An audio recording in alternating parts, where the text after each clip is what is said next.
គុណលើក4យ៉ាងដែលជួយវឹកហាត់សមត្ថភាពខួរក្បាលរបស់អ្នកឲ្យកាន់តែប្រសើរសមត្ថភាពខួរក្បាលរបស់មនុស្សម្នាក់មានភាពមិនដូចគ្នានោះទេហើយសមត្ថភាពវាក៏អាចវាតម្លៃតាមរយៈការវឹកហាត់របស់អ្នកថាតើអ្នកវឹកហាត់វានៅក្នុងកម្រិតមួយណាប្រសិនបើអ្នកមានសមត្ថភាពខួរក្បាលខ្លាំងហើយនោះវាក៏មិនមានប្រយោជន៍អ្វីដែរតែបើសមត្ថភាពខួរក្បាលរបស់អ្នកនៅក្នុងកម្រិតមធ្យមនោះទេតែអ្នកព្យាយាមវឹកហាត់វាឲ្យដល់កម្រិតមួយដ៏ល្អនោះអ្នកនឹងអាចចាត់ទុកបានថា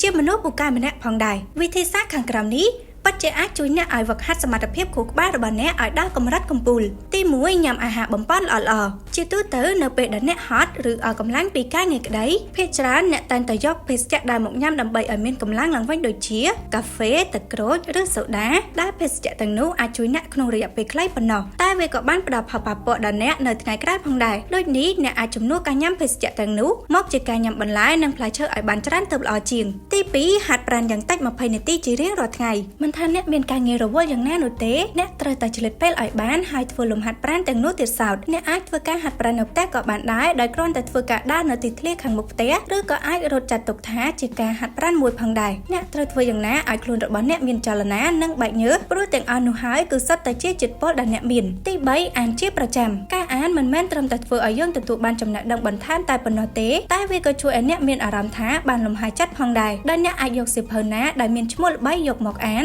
ឬសៀវភៅណាដែលអ្នកចាប់អារម្មណ៍ក៏បានដែរគឺព្យាយាមអានឲ្យបានរាល់ថ្ងៃមិនថាតិចឬច្រើនក្តីធ្វើយ៉ាងណាឲ្យវាក្លាយទៅជាទម្លាប់ដ៏ល្អមួយទី4បន្ថយការលេងគ្រឿងអេឡិចត្រូនិកនិងគេងឲ្យបានគ្រប់គ្រាន់មនុស្សភាគច្រើនទោះបីពួកគេមានការងារមមាញឹកជាមួយនឹងការងារផ្សេងៗក៏ដោយក៏ពួកគេនៅតែចង់លេងឬបើកទូរស័ព្ទនិងកុំព្យូទ័ររបស់ពួកគេបន្តិចទៅពួកគេអស់ចិត្តហើយតែងតែខកម៉ោងដែលត្រូវចូលគេងដោយសារតែគ្រឿងទាំងនោះគឺសុទ្ធតែធ្វើឲ្យយើងញៀនហើយវាផ្ដល់ផលប៉ះពាល់ធ្ងន់ធ្ងរដល់សមត្ថភាពខួរក្បាលផងដែរសូមចុច like share និង subscribe page channel របស់យើងខ្ញុំដើម្បីទទួលបានខ្លឹមសារអប់រំបន្ថែមទៀត